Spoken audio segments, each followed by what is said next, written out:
Hey guys, welcome back to my channel. I like this video that we're about to take a look at: dating white men versus black men. I love videos like this because we get to learn from people that have had the experience.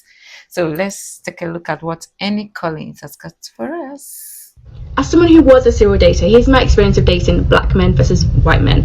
I just want to say, obviously, goes without saying, not all black men are the same, not all white men are the same. This is just my experience of dating. Now, I think this is such a deep-rooted question or topic to get into, and I don't just want to give you a list of things that I find different between white men and black men. So that's why I'm going to tell you an example of that perfectly describes how I feel and why I think this way.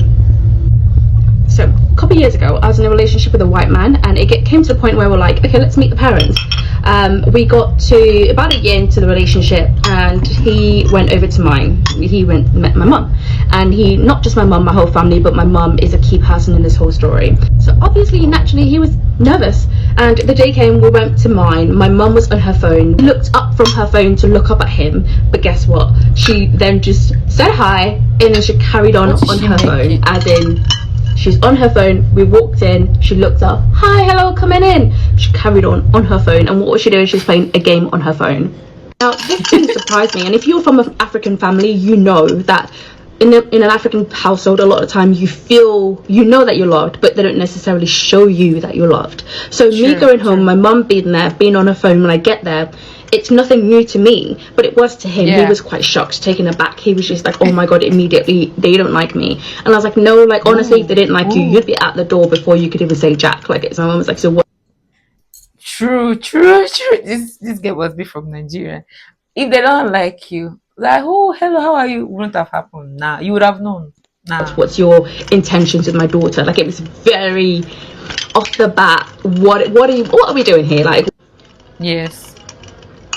Just a quick break. That's what, and I put a little coffee liqueur, which is 10% alcohol, and then I put Baileys, which is 17% alcohol, and just like the designer, it's 17% alcohol. So there's a lot of alcohol here.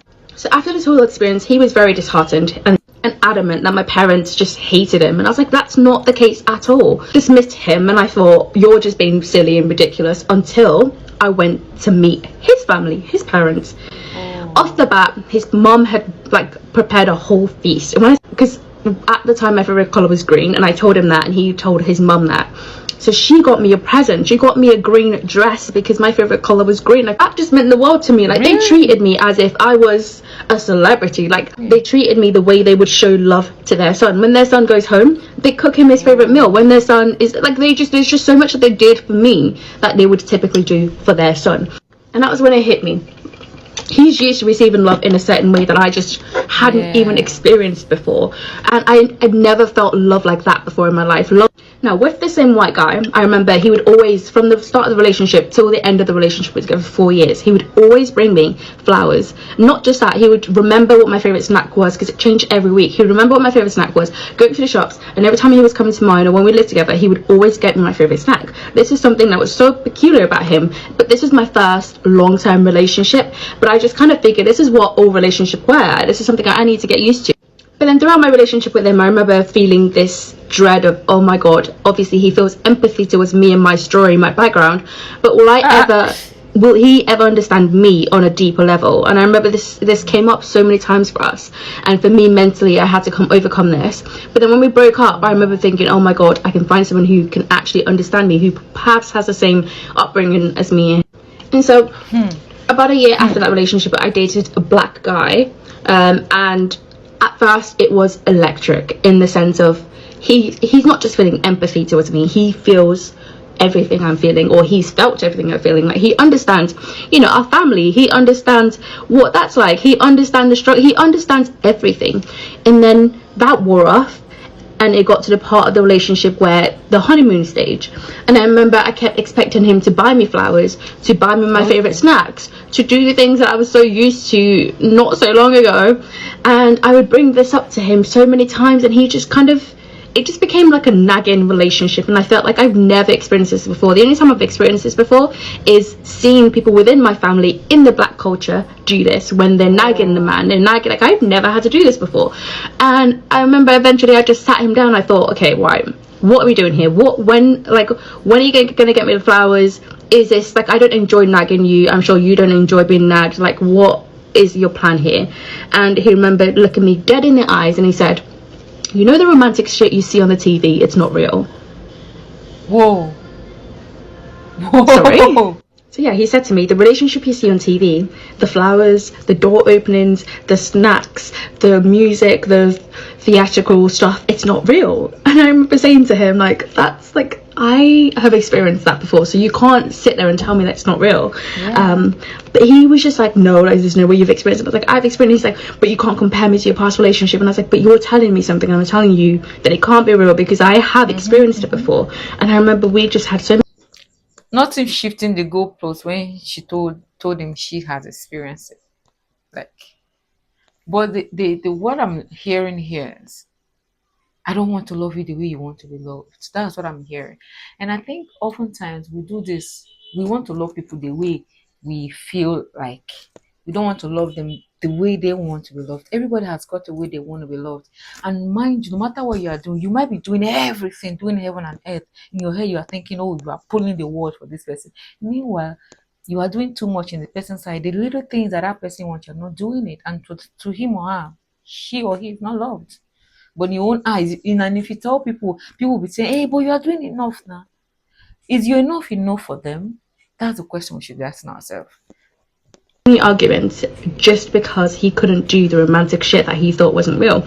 And when we got down to it, it was because he had never seen his parents do that. He'd never seen his dad buy his mum flowers. He'd never seen his dad buy things for his mum that weren't essential. And so this is where the whole story is kind of tying in, is because I feel like back in the days, our parents, when I say our, I mean black community, some black people, not every black person's like this, not every white person's like this, but some black people, we look to our parents, and a lot of black parents, they've come from a place of struggle in terms of when my dad was courting my mom, it was more of like, we need to find somewhere to live, I need to make sure that we can eat, I need to make sure there's roof over our head. True, So there's true. all these questions going in that there's not much room for luxury, there's not much money left for someone to be able to buy flowers, to someone to be able to buy certain things. And then I feel like black men then internalize what they're seeing, and they take it as like, oh, okay, well, this is what I need to That's do the for women, norm. when really their love was struggle love. You're not Oh, what you'll be hearing, oh, my mom was not like that. My mom was a good woman. struggling. You have the money, you have the means, you have every opportunity to be able to do this for a girl that you claim that you like, but you're not doing this. You're not learning, you're not taking the time to understand what it means to love someone out of struggle. And I find that that's why a lot of black men don't know how to love or be romantic in that way.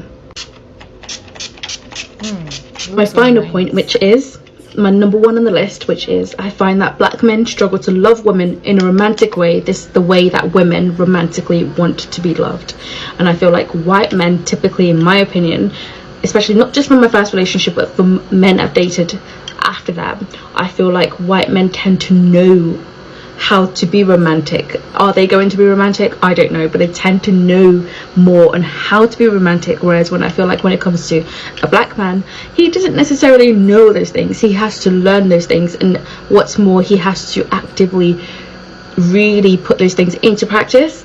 And that's not to say that I don't know black men who do these things and they treat their wife, they treat their girlfriend amazingly well, but I think it's something they've had to learn. It's not something that necessarily comes natural or something that we've grown up seeing. And so if you do want to see or hear more of my opinion on what I think the difference is, I don't think one is better than the other. I think there are good parts and there are bad parts. So like for part two, bye. Okay, she made some valid points.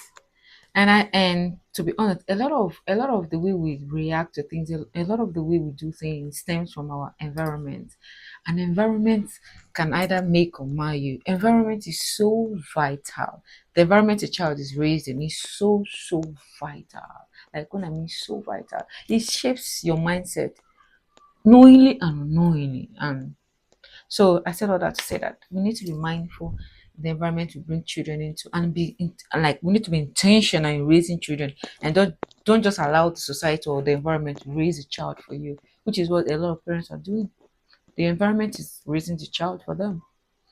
And anything you don't teach your child, the question you don't answer for your child, they're going to get the answer from the internet. And these days, Hmm.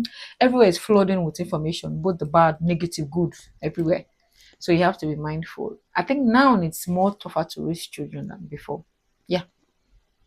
And I'm even saying that as someone that is not a mother.